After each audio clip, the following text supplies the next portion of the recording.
Well, let's just start. I know your family has deep roots in Barcelona. Would you explain to us a little bit about your family's presence here? Okay, I'm quite accustomed to that. The family origin of the family, Witty family, being in Barcelona, goes back to 1873, when my great-grandfather Frederick Witty came out here on medical advice with the idea of then going on to South America. His name was Frederick Witty, and he came out with his wife, and they stayed here and built up the company, which was then called F. Witty and Company, and then later was transformed into Witty S.A., Sociedad Anónima. I am the fourth generation. Frederick Witty, the origin, number one, shall we say. He had two sons and two daughters. The two sons, Arthur Witty and Ernest Witty, went to school in England, as did my father, Arthur Witty's son, Frederick, and myself, Frederick Witty's, Frederick Witty II, shall we say.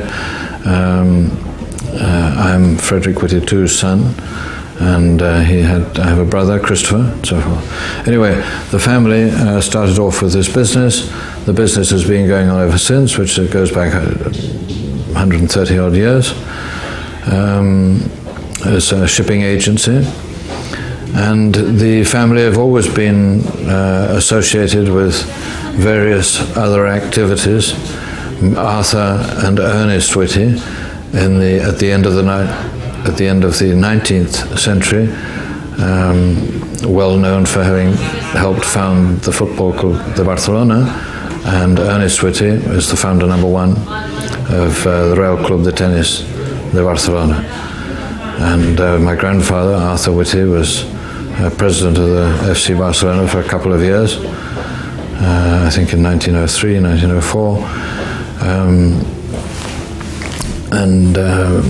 They helped in the forming of various British activities here, like St George's Church, the British Chamber of Commerce, and various other things of that nature, the club and so forth. So there's always been an involvement in things British and the business, mostly to do with transport, international transport around the world. So you went to school in England, and did you spend summers and vacations in Barcelona? Yes, in those days. I mean, we're going back now to school days in the late 40s. I should say that my family, during the war years, my father and mother and his parents, Arthur, his father, they went to England. We all went to England and spent the war years in England. And then my father decided to come back, as it were, starting from scratch in 1947. And by that time, my brother and I were already at school in England, and went through our schooling all the way through. So in those days, there were no regular flights to Barcelona. We used to come out by train. And of course, the country was recovering. It was a hard life for my parents to get through. So we spent 12 weeks a year at home. It seems strange today with half terms, kids coming out here for weekends, long weekends. But we came out during Christmas, and then we spent the Easter holidays with friends of my family in England, and then came out here for the summer months. It's interesting that your father would have, seems like exposing oneself to sort of danger, to have left Spain, which was neutral after all during the war, and gone back to England, which was under attack. Did he just feel that you needed to be in England at that time? Well, it was part necessity, and in those days, I mean, going back to his grandfather, his father, and he himself, these gentlemen were very patriotic people. So even though living here in Spain, my father was first and foremost an Englishman all his life. It was partly for patriotic reasons, and partly out of necessity too. And when he went over to England, he did his bit during the war, and I'm sure that was his prime motivation for going back to England. I should say that when the Civil War broke out here, I was born, and almost immediately was sent off as a refugee with my mother to live with her parents in France, there, or Switzerland. Later they moved to England, where we joined them during the war years. But after a year or so, during the Civil War, after the Civil War, towards the end of the Civil War, my father found himself in the business, and his father, with very little business, because during the Civil War, Barcelona was a major port for the Republicans, for the government. And we were here in Barcelona. The company, I say, was here in Barcelona. And we acted as agents for many, many ships that came in here to the port of Barcelona with supplies for Barcelona and the government. And but when things started coming to an end, business virtually stopped. So my father found himself going to visit my mother and I in France, and my mother persuading my father, or mutually deciding to go to England with £100 in his pocket, looking for a job, and with starting a young family. And he found a job with the Rio Tinto company, and who sent him down to Rio Tinto near Huelva, where he had a job in charge of supplies. Of course, in those days, in Huelva, Rio Tinto, that area, there was nothing, so everything had to be supplied from outside. I don't know very much about what happened there, but then, of course, 1939, World War breaks out. My mother's parents go to England. They had a chalet in Switzerland, but they thought it was safer to go back to England. So they went to England, and my father, the company, the Rio Tinto company, decided that all wives, foreign wives, British wives mostly, I think there were other nationalities as well, Canadians, and their children. My brother was born down there in 1939. So my mother found herself saying goodbye to her husband again in 1939, this time with me, aged 2.5, and a young brother, aged a few months. Saying goodbye to them across the river, taking us to Lisbon and getting on board another British ship which took us to Glasgow, met by my grandfather, and we stayed the war years there. And my father worked in London, mostly in London, Woburn Sands, Bletchley, all those areas. And when your father went to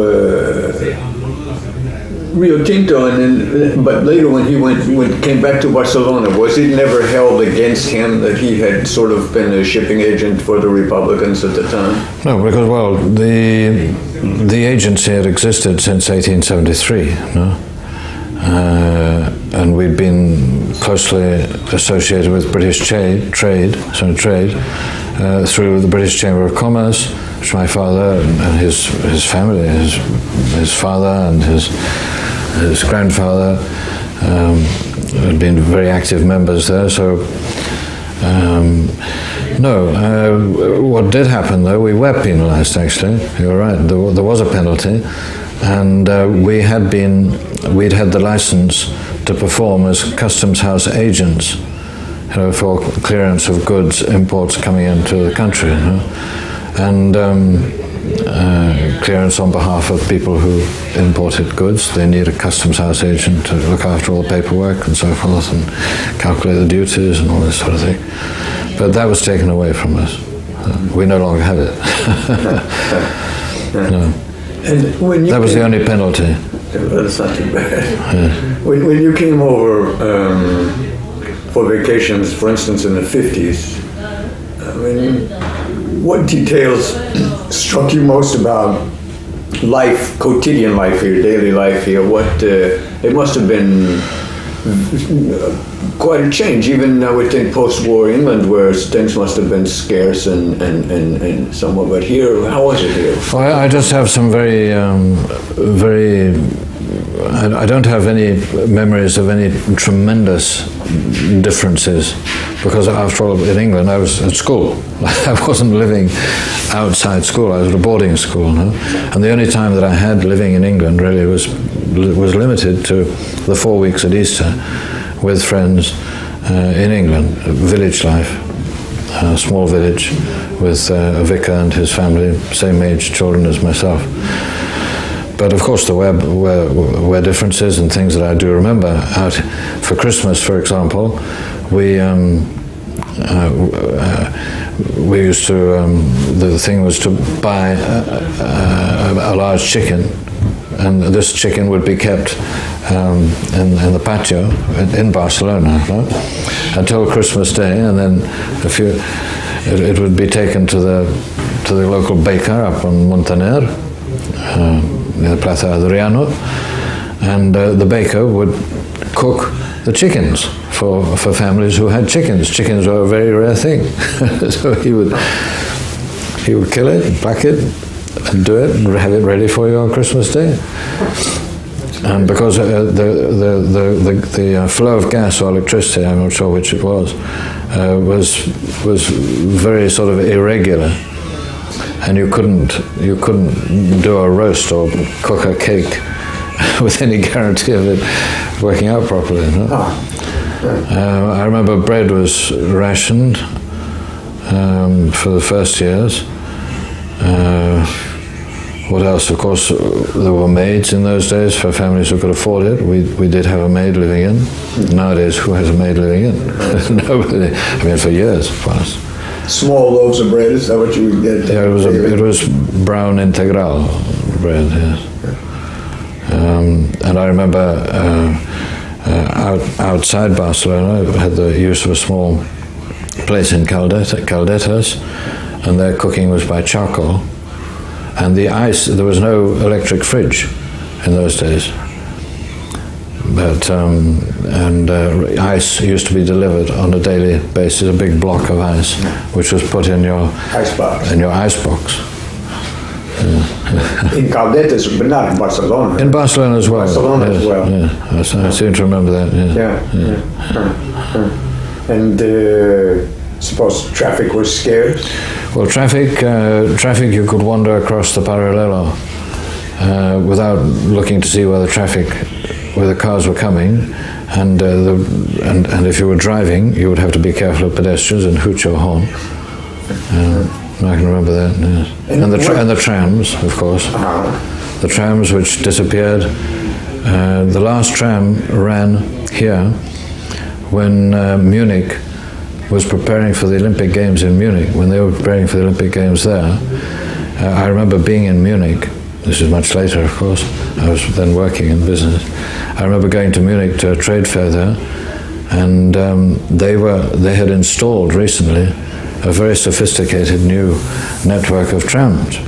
And in Barcelona, the same day that I was actually going there, the number 23 tram travelled around Barcelona for the last time, unfortunately. When you were... I can remember the tram. I have vivid memories of the trams going up and down Montaner, the noise they made, because then it was two-way traffic. When you came over for holidays, were there sort of specific Barcelona things you looked forward to doing this as a kid or as a young man? You thought, great, we'll go to Barcelona and do such and so, or was it mostly seeing your family? It was mostly seeing the family, yes. It was mostly seeing the family. We used to spend a lot of time roller skating. We used to go and play billiards at the British Club in the Plaza Urquiaona. They had a huge billiards table there, and there was a British club there. At a very young age, I suppose Christopher and I could hardly see over the top of the table, but we used to find that as a special thing to do at Christmas, as well as roller skate in the Touro Park. Was there a substantial British population in those days here? It must have been if there was a British club. I can remember the British club quite. I mean, that played an important part in the life of families here. Really? It was very centrally located in the Plateau de Gaona, and so business people seemed to go there in the evening and meet their wives and the kids if they were around there as well. Huh. There was a good family atmosphere there, as well as being a good place for business people to meet and talk amongst the Brits.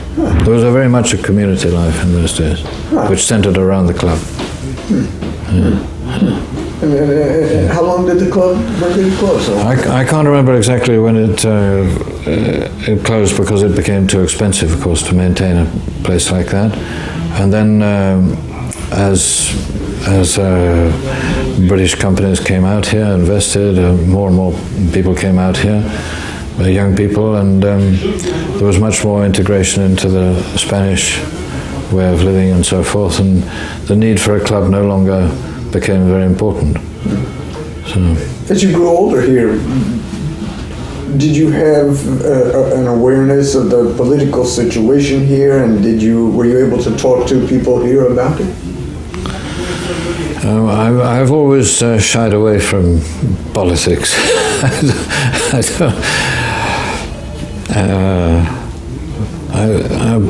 suppose partly because of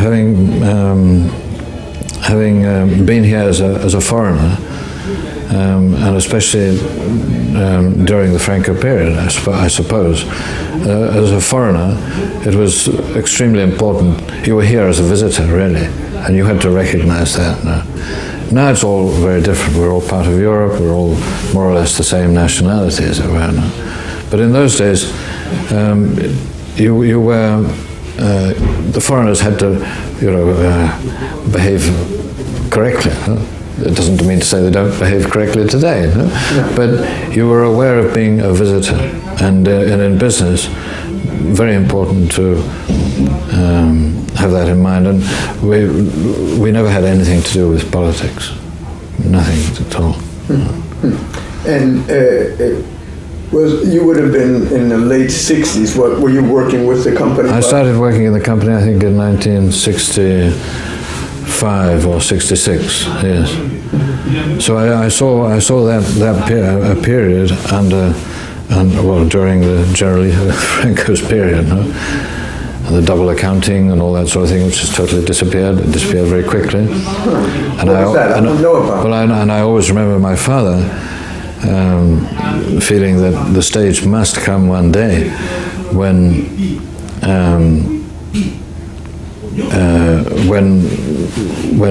companies must perform and individuals must perform as they do in most European countries. He always referred to the UK, of course. That companies and individuals who own companies must, at some stage in Spain's history, future, contribute to the expenses of everybody, health, education, and so forth. That wasn't going on in those days. Well, there was this double accounting. You had your official books, which had to meet the tax requirements, and you had your unofficial books, which the tax people didn't even see. And the taxation was assessed on what this or that business activities were. For example, with ship agents, what do they do? What do they get their income from? They get their income from attending the interests of ship owners, ships. So one way of assessing your income would be to how many ships have you handled in the year, how many tons have been discharged and loaded on those ships, and more or less what the income would be from that, agency fees and so forth. But you didn't have to actually declare that. That was assessed what it should be. So your books should have to meet that. And of course, that led to all sorts of... But as foreigners, it was very important that what you declared was correct. So in that sense, one was at a disadvantage. And that came out. That attitude of my father was not unique. I mean, there were many Spanish people who felt that way too. I can cite one case. We had a very good friend, young lawyer, and the lawyers were assessed on the number of cases or whatever. I can't remember. But this young lawyer, who was only just started out, he was paying more taxes than senior, what do you call them, the professors at the university, who were practicing lawyers as well. When you were working here in the 60s, what was your idea, what was your perception of the Catalan situation, if you will? Were you, you must have been well aware of Catalonia as sort of its own cultural and linguistic entity and everything, but how did people speak much Catalan on the streets? Or? No, I mean, no. There was very little in the way of, there was very little expression of Catalan culture, life, etc. Very, very little, as far as I can remember. No? Catalan, of course, was spoken in the homes, on the street. I can't remember, but it must have been spoken. No? But I can cite one thing: people were not taught Catalan. No? So the only person in this office, who could write Catalan was my father, because he'd learned Catalan as a young man when he started working here. He took the trouble to learn Catalan properly, and he knew Catalan far better than anybody else. And that was well-known fact, not just in the office, but outside as well. He was one of the few people amongst his friends who could actually write Catalan properly. And he was often referred to in that respect. No, in that sense, there's been a huge change, of course. Huge change. Do you remember where you were on the day Franco died? Quite honestly, I can't. No idea. What? It was in 75, November. November 23rd. November 23rd. November 24th, 23rd, something right in there. Well, I would have been preparing for a number of birthdays actually at that stage. So probably for that reason I couldn't remember, because my mother's birthday was on the 25th. Her father's on the 26th. My son-in-law, who I think my daughter was married by then, was on the 27th, my father on the 28th, and my daughter on the 29th. So what kinds of, people have said to us, some people... But I can remember other dates. I can remember the Golpe de Estado, Tejero. I'm going to ask you about... I remember where I was then. On that day, where were you? I'd been in Bilbao during the day, and I'd had no idea what had happened. And until I came in at the airport, and there was no traffic around, and I went down to the office. In those days we were in the Plaza Duque de Medinaceli, and I arrived around about 6 o'clock or 6:30, and as I went into the building, we were on the 4th or 5th floor, and the portero said to me, "Do you know what's happened?" Oh, I said, "Well, hey, what's happening? Nobody around." And they told me there'd been this golpe de Estado. My first reaction was one of tremendous anger that such a foolish thing and dangerous thing should have taken place. And I went upstairs, and who was in the office but my sister-in-law, who was German and a correspondent, she's freelance, but she's done a lot of work for Der Spiegel and principally, and was freelance for Reuters as well. And she was upstairs in the office trying to get a ticket, trying to get a reservation booking to Madrid. And she did. She went to Madrid that evening, Gudrun Groenke, and she got a plane to Madrid, and she managed to get into the Palace Hotel, right opposite the Cortes, and she was there for the duration of the golpe. reporting on it. So I can remember that day. We've heard that people have said that in some ways the atmosphere for business while Franco was alive, it was more limited but secure, clear, everything was controlled and orderly, and that there were some real positive sort of things for that. Was that the experience for your company? I mean, looking back at it. I don't think we had any great problems. Our business is associated with foreign companies who send their ships to Spain. And our job is to make sure that those ships, if they're on a regular line, when they come to Spain, there is cargo waiting for them here, which we've booked from Spanish exporters and so forth, to load on their vessels, or look after the delivery of the cargo they've brought for importers here, make sure they're delivered to the right people, and all the associated services, stevedoring and so forth, subcontract or whatever, and collect whatever money is due to the ship owner from the importers or exporters. And that was never interfered with. We never had any interference with that. No, I think you're probably right in what you say. It was a pretty stable situation on the whole. And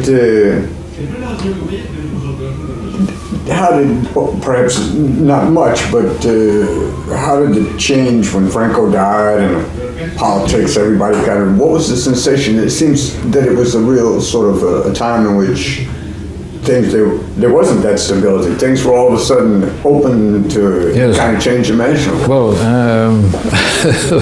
there was, it was quite funny, some of the things that happened. The Ramblers all of a sudden, and the kiosks were overflowing with, and still does, with every kind of magazine, sex magazine or whatever, just whoop. And even either just before or just after, must have been just after, there was all of a sudden, because all of a sudden, people were allowed to go and see films which they hadn't seen before, but there were no such films here for a while to start off with. Right? So the hordes of people, exodus from Barcelona and everywhere in Catalonia, and charter flights from Madrid, can you imagine, to Perpignan. Go and see, what was that film by Marlon Brando? Last Tango. The Last Tango. I mean, that must be one of the most famous films in the lives of people of my age, I suppose, or a little younger too. Even that, and then that of course didn't really have any disastrous effect on. I mean, it was just something that exploded, and but on a much more serious side, there was the unions got going immediately. But of course, the unions came in at a period. And they didn't realize it. It took a long time for them to realize it, fortunately, until Felipe Gonzalez and company got in and started to control the situation. But meanwhile, a lot of damage had been done because the unions acted in the same way that Scargill and company had been acting years before. And the workers' rights and everything, and it was quite natural that it should have happened, really, looking back. But at the time, it was pretty disastrous, and many, many jobs were lost. Companies closed down, big companies in Terrassa and Sabadell, and others, because they went whole hog to have strikes and so forth. But it was a natural. It wouldn't have happened perhaps if we hadn't had Franco for so many years. That's right. It would have happened before, at a period when other countries were going through the same thing. But it's interesting. I hadn't thought about it really. I mean, I can't remember the details, but I do remember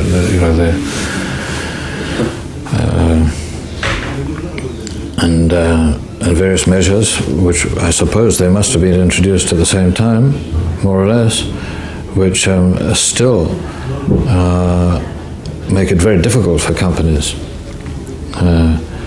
And you know, the famous 45 days, if you sack somebody, or if you want to get rid of somebody, or cut down on staff, it's too costly.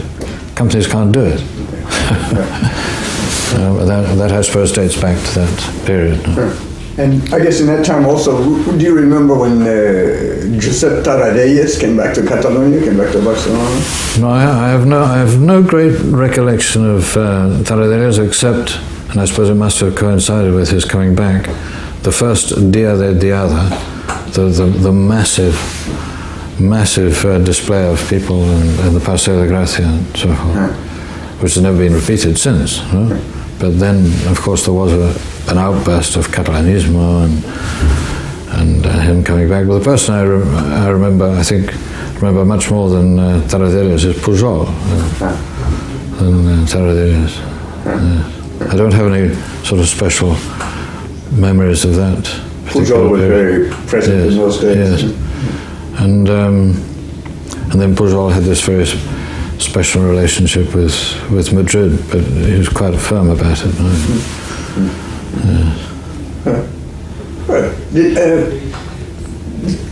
Would you say that some people say yes, some people told us no, but that there was a really marked and drastic change in a way that women were viewed here just before, during the transition, before and after?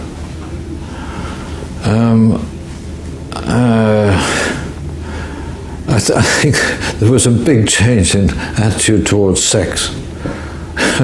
Really, frankly, you know. Yeah. Exactly how to put your finger on it and explain that, I can't. I mean, I can't. But there was a definite change in the attitude towards sex. That's for sure. How that affected the view on women, the big change was a big change in the view of women, and that was in sport. During the Franco period, it was rather, and even before that, I suppose, I don't think it was just a Franco thing. It was Spanish more than anything else. You know, women really didn't really participate very much in sport, to the extent of being famous in sport. No? They played tennis at the fewer tennis clubs there were, but there was no great destacamento, people. But then, of course, that changed as certain stars who did emerge as stars. Sanchez, the young girl, Sanchez Vicario. We actually were the first to contract her for using Schlesinger tennis rackets. You had a good eye for tennis. Turned out to be a pretty good. I don't remember dates, but when she was 14, she was the first woman. We were in the sports business then, and we represented Schlesinger's, and she was the first woman, a sportswoman, that we paid money to. It must have gone to her mother and to her family. She was only 14. But she paid 2 million pesetas at the age of 14. And that wasn't very long, I can't remember the dates, that wasn't very long after Santana won at Wimbledon. And he won with a Schlesinger racket. And when he won at Wimbledon, that was in the amateur days. Of course, they'd be given rackets and clothing and so forth. But I remember on that event, phoning Buzzer Haddingham, who later was the director or whatever of Wimbledon, but at that stage he was managing director of Schlesinger's, and saying to Buzzer Haddingham, look, don't you think we should do something special for Santana? Just one with your racket.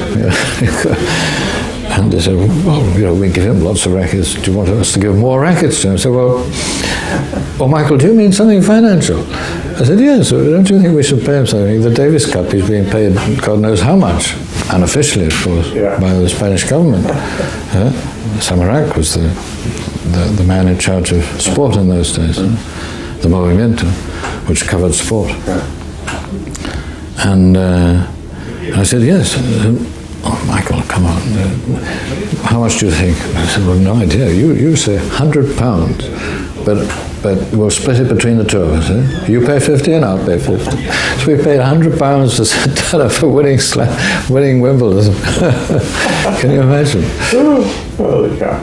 I play sometimes. And then not long afterwards, it was Sanchez Vicario with 2 million pesetas, and then Ballesteros actually was Schlesinger man too, paid, I think it was $1 million or $1 million. Did you spend considerable amount of time at the Real Club de Tennis when you were here? Only when the Davis Cup was on and so forth.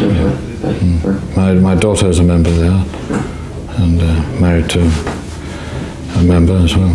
It's interesting about the British club. I really didn't know. I wasn't aware that there had been such sort of a tight-knit community and that there was a club. Yes. I've just done a brief history of very brief history for their new anuario of the British Chamber of Commerce in Spain, and that will be published in there will be other articles as well in the anuario, but this is a special one. And due to the relationship of the family with the British Chamber, actually I volunteered to do something for the centenary, which is next year. And the director said, oh, well, Michael, fantastic. Would you be prepared to write the history? Okay. But it's been very interesting. And going back to the club, we celebrated last year the 100th year of the centenary of the British Club. But in the course of doing this history, which was later than the celebration of the centenary of the club, going through the volumes and so forth, that they have, it turns out the British Club was founded in 1920. That comes out in my brief history. So we'll be able to celebrate another centenary in 2020. Good. Thanks. Do you have any questions? I don't think so, no. That'll do it. Great. Thanks. Thank you. Well, no, there are a number of other anecdotes, but okay. Got some anecdotes? What occurs to you? Did you think back on those transition days? And Well, no. One thing that I hope somebody will comment on are the medios de comunicación. Yeah, no? That's a good... The medios de comunicación, of course, were, to put it in a Spanish expression, were on their knees to the government, arrodillado, to the government. Now you have the medios de comunicación. They're not exactly arrodillado, but very much in the hands of,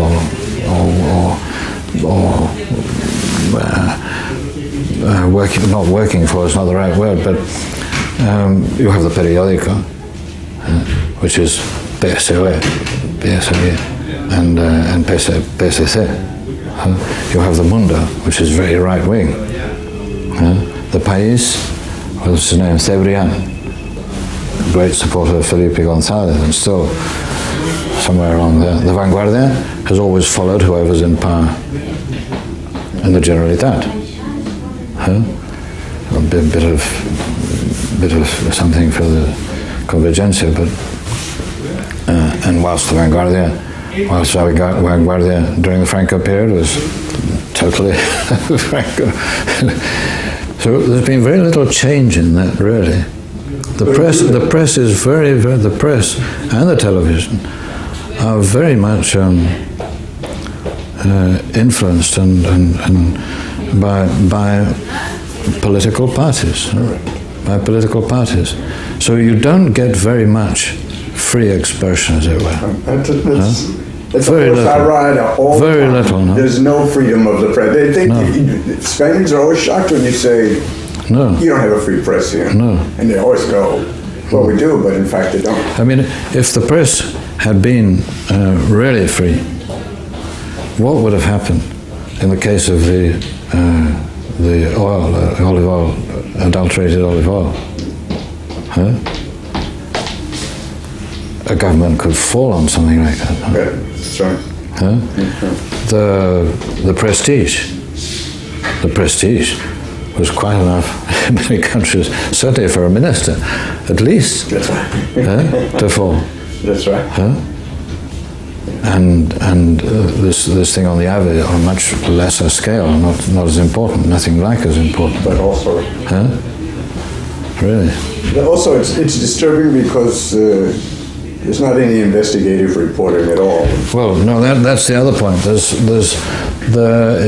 very rare for there to be a really investigative report on anything.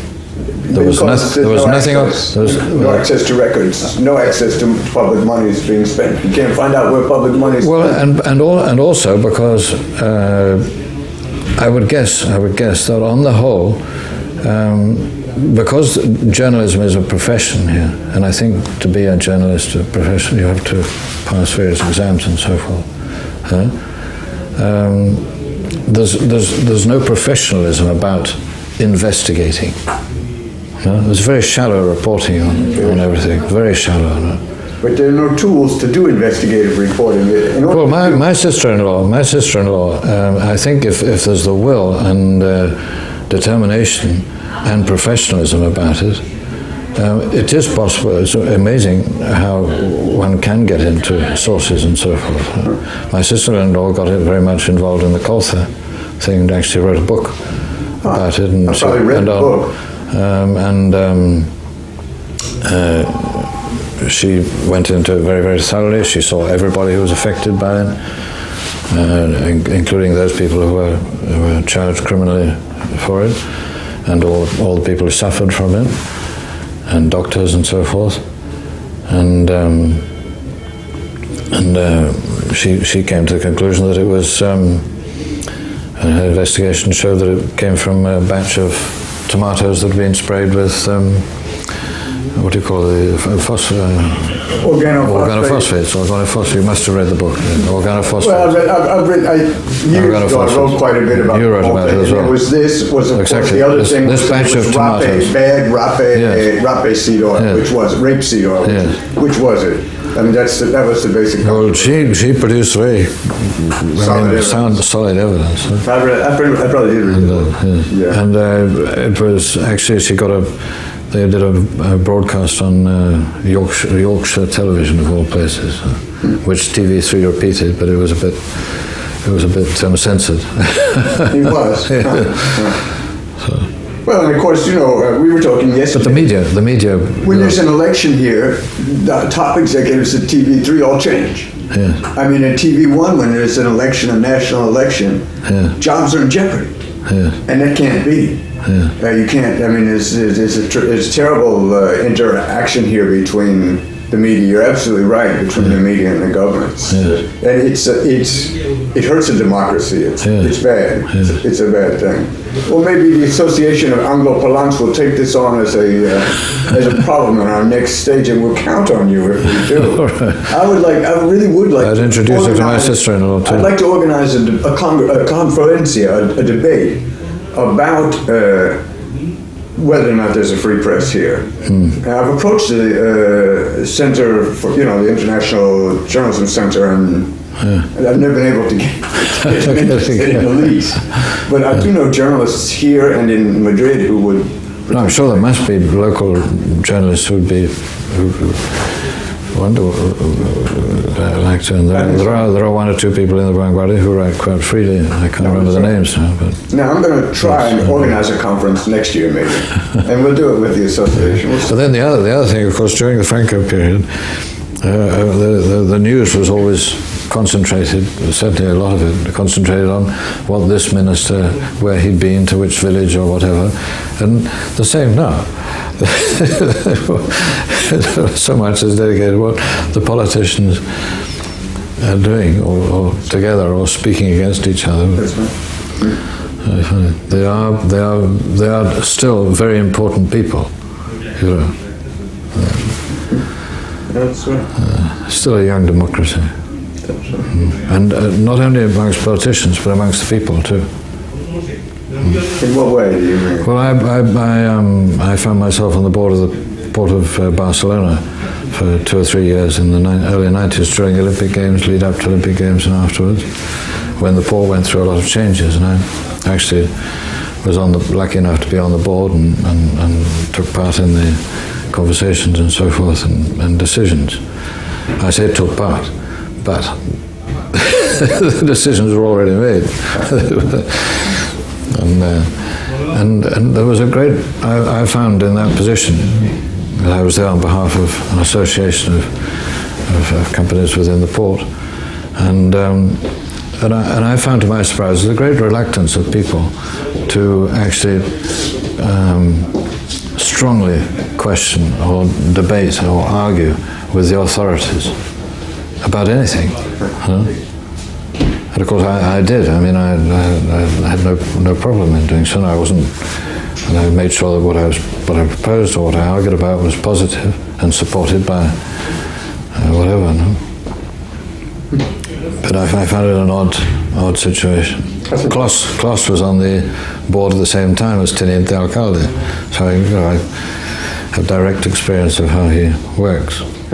I think that's true. I think that's a very important point that you make, that people here individually and in groups... We're not afraid of politics. Well, Spanish people are not afraid of politicians, but they don't realize they have more say than they know. Good. Good. Anyway, well. That's terrific. Great.